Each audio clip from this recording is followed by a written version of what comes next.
Two of my earliest memories are both traumatic events. The first is falling and hitting my head on the corner of a table, and I still have a bald spot where the scar is. And the second memory is equally as traumatic, but a little bit more life-altering. It was probably 1993, 1994, so I was 4 or 5 years old, and I was sitting on the living room floor watching E.T. on a bootleg VHS, and I was absolutely terrified. E.T. was running through the woods, his chest going brightly with fear, and it scared the shit out of me. Again, I was probably 4 or 5, and I remember crying. I was so scared. I had never seen anything like it, and it terrified me. But I couldn't stop watching. I watched that scene over and over again, rewinding, crying from fear, and then rewinding again. I was afraid, but I wanted to overcome that fear. I wanted to feel it. I wasn't going to let the fear of that scene get the best of me and keep me from watching the rest of the movie, or keep me from watching the movie as a whole. And the only way that made sense in my 4 or 5-year-old brain at that time was to confront it. And if you know me, you know that both these memories make a lot of sense in the context of who I am as a person today. 1, a head wound in early childhood. It tracks. And 2, a drive to confront and overcome. Day to day, there's nothing that I would say I fear. There are things that I might worry about or things that concern me, but I live with very little actual fear.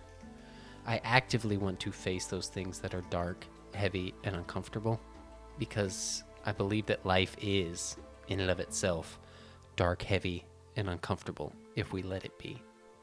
So to this day, I seek out those things that should scare me. I want to confront those fears, and I want to face the horror of it all because I believe that facing it is the only way through it. I'm Zach Van Nuss, and this is Grinding to a Halt.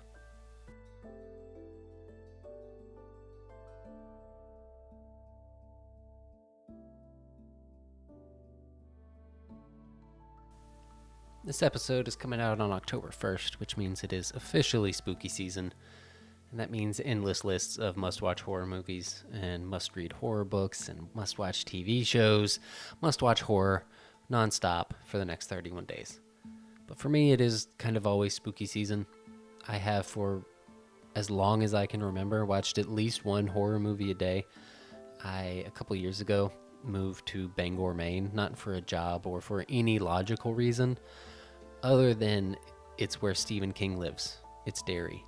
So between the tens of thousands of horror movies I've watched at this point, the massive physical media collection of movies that I rewatch regularly, or the growing library of novels and short stories, it is safe to say that 75% or more of the content that I consume is horror related. And I do think that horror gets a pretty bad reputation. People think of the endless slasher sequels, the violence and gore for the sake of violence and gore, and the tropes that are plentiful in each of those films, like the cookie cutter standard of what makes up a horror movie. And all those things are true. But I want to argue that the tropes are key to the power of horror. These rules that developed pretty organically over time lay a foundation for some legitimately great art, because you can't subvert something without those tropes. If Friday the 13th doesn't have 9 films between 1980 and 1993, you don't get Scream in 1996. Horror as a genre is able to reinvent itself to fit the social and economical environment of its time, and then it can comment on that, using those tropes or subverting those tropes. And on October 1st of 1968, so today that this comes out, is the anniversary of Night of the Living Dead coming out.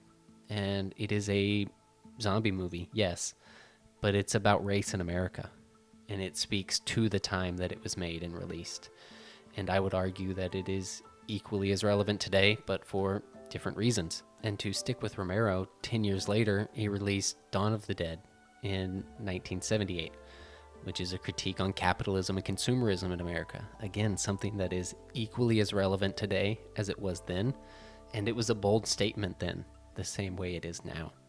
These are both groundbreaking films in terms of how they were made and received, but they both have a lot to say about us as a country and as a human race. And I really do think that this is more the norm in horror than most people would assume or give credit for. What started for me as a little kid trying to face my fears became an obsession with horror for its confrontational nature, its pursuit of showing the darkness in individuals and society as a whole, and it accidentally made me a better person. I genuinely believe that I am better for having watched a lot of the extreme stuff that I have watched. When people ask me for movie recommendations or ask what I've been watching or reading, I always have to caveat that with I like movies and books that hurt my feelings. And it is partially a joke, but it's partially true because I want to be challenged by the media that I'm consuming. I want to see something I've never seen before. And no, not all of them are highbrow, quote unquote, art. But I would say that more often than not, I'm watching or reading something that has a message and that does want to leave you thinking. I also think that this desire to confront, this pursuit of the extreme, helps keep me level and grounded because I'm constantly confronting all of these big ideas in ways that are really easy to wrap my brain around and really easy to make sense of. And I did the research, and there is data that backs this up.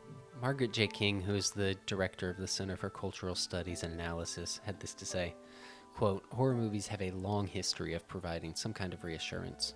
Viewers can immerse themselves in a harrowing narrative, yet at the same time be perfectly safe, able to control the stimulus by turning it on and off or shifting attention to surrounding space," end quote. And some might say it's a bit of a stretch, but watching horror movies is not unsimilar to immersion therapy. And for anyone unfamiliar, immersion therapy is a psychological technique that uses various sensory stimuli to create an immersive environment to help patients overcome fear, anxiety, and depression.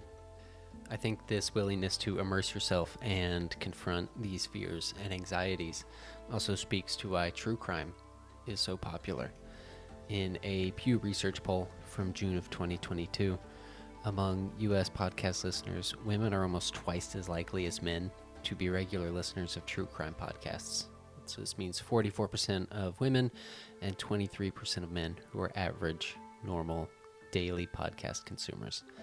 And that's very different than when I was growing up and I was really into true crime and people just assumed it was an edgy teenage boy thing to be into it, but there is that confrontational nature because so many of these podcasts and shows are about women in danger. And there is this fascination with the grisly, yes, that is part of it, but also there's this confrontation of reality, this shining a light into the darkness and confronting the horror so that you can overcome it. And this brings me to the most important part, hope.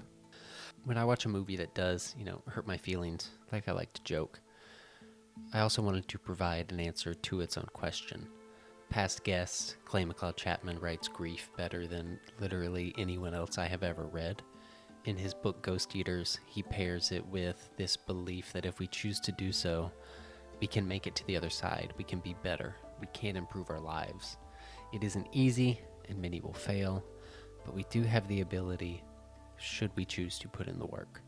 And Clay is such an energetic and outgoing and excited person, and he writes the darkest things I have ever read. Truly heartbreaking stuff. Ghost Eaters is one of the most powerful books I think I've ever read, and it mirrored so much of my own feelings and my own experiences and my own struggles.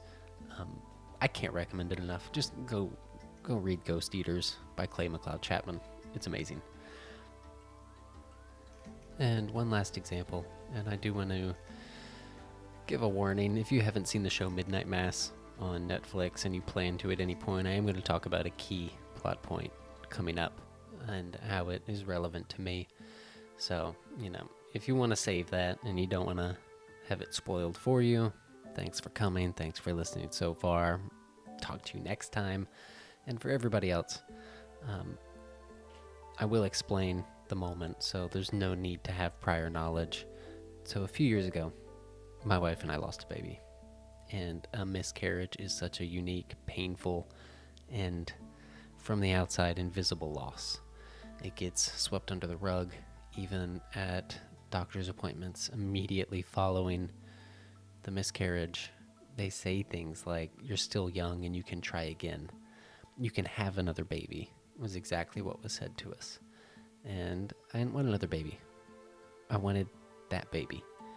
And healing from that loss is strange. I watched my wife suffer. I was helpless to do anything about it.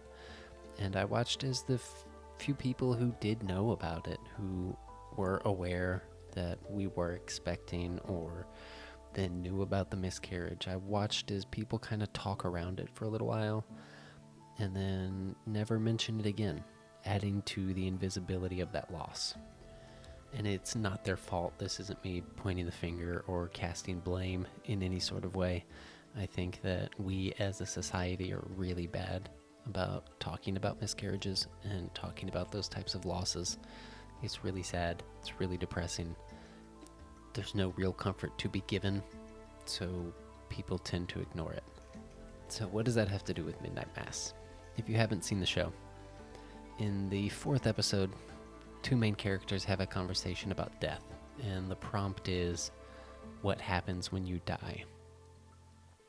The question is for both of them. They're sitting on a couch. The first to answer is Riley. He is a man who is trying to put his life back together upon being released from prison after being convicted of manslaughter in a drunk driving accident.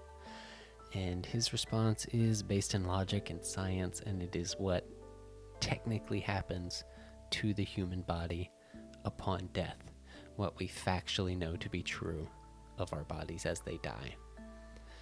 And after he gives his answer, he turns to Aaron, the other character, who that very day had a miscarriage, and he says, what happens when we die? And she asks, speaking for myself? And he says, speaking for yourself. And she gives this answer. No, not for myself. I'm not the one who died today. She was never awake. When she came into this little body, this just forming little body, it was asleep. So all she ever knew was dreaming. She only ever dreamed. She didn't even have a name. And in her sleep, that perfect little spirit just lifted up. Because God didn't want her to suffer through life on earth. No. This one, this special little soul, God sent her down here just to sleep. Just a little nap. A quick dream. And then he called her back. He wanted her back. And so she went back. Same as she floated down, she rose up above the earth, past all the souls in the atmosphere and all the stars in the sky, and then into a light so bright. And then, for the first time, she started to wake up. She's wrapped in the feeling of love. Just pure, amazing love. Of course she is. She is pure. She's never even sinned. She never hurt a single living thing, not even an ant. And she's not alone. She's home. There are people there. She doesn't know it, but they're her family. Her grandfather and her great-grandfather, and they love her. And they name her. And then when God reaches down and kisses her head, and the second he says her name, she grows up in a blink, and she's perfect. Her body is as it would have been on her best day on earth, her perfect age, the peak of herself. And they tell her about her mom down here on earth and how I'll be there soon enough, and she's happy and nothing but joy for all eternity. And she's loved and she isn't alone. And that's what we mean when we say heaven. Not mansions, not rivers of diamonds or fluffy clouds or angel wings. You are loved and you aren't alone. And that's God. That is heaven. That's why we endure all that we endure on this big, blue, sad rock. And I'll be there soon enough. And I'll see my father, and I'll see my grandmother, and I'll see my little girl, and she will be happy and safe. And I will be so glad to meet her. And I was weeping throughout this entire monologue. I felt seen, I felt heard, and I felt understood. I don't believe in God, and I don't believe in heaven, but I believe in the power of stories to help us heal, I believe that this show and its confrontations of horror and loss and death helped me heal.